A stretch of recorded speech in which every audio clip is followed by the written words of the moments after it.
Good morning, my dear son. Wake up, it's morning. Good morning, Mom. I'm still very sleepy.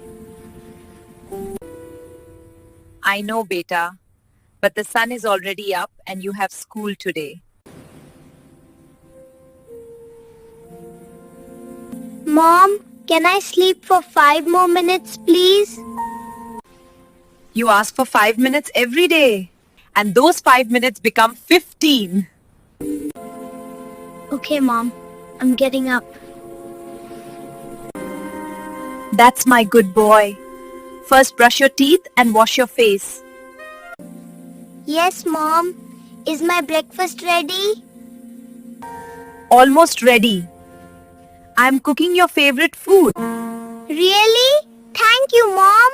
You always take care of me. Mom, you wake up so early every day. Don't you feel tired? A mother never feels tired when she works for her child. You cook, clean, wake me up and send me to school every day. Here is your breakfast and a glass of milk. Eat slowly.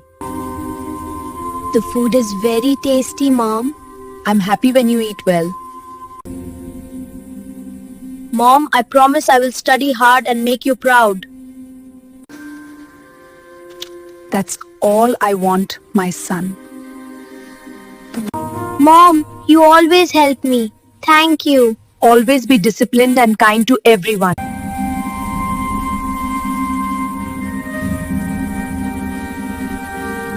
Respected Chief Guest, Honorable Principal, dear teachers and dear friends. Today we have gathered here to celebrate the Republic Day of India, which is one of the most important days in our nation's history. On 26 January 1950, the Constitution of India came into force and our country became a sovereign democratic republic. This day reminds us that the real power of our nation lies in the hands of its people.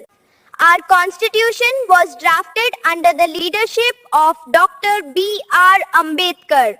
It gives us fundamental rights such as freedom, equality, and also reminds us of our fundamental duties as responsible citizens. Rights make us free, but duties make us strong. India is a land of many languages, religions, and cultures. Yet, we live together with love and respect. This beautiful idea of unity in diversity is the true strength of our nation. Dear friends, we are the future of this country. We must be honest and disciplined, respect our parents and teachers, follow rules and laws, work hard, and dream big. Education is the most powerful weapon to build a strong nation. True patriotism is not just waving the flag or shouting slogans. It is about doing our duties sincerely, helping others, making our country proud through our actions. On this Republic Day, let us take a pledge to become responsible citizens. To become responsible citizens and contribute to the progress of our nation. Let us work together to make India peaceful, powerful and prosperous. Jai Hind, Jai Bharat. Thank you.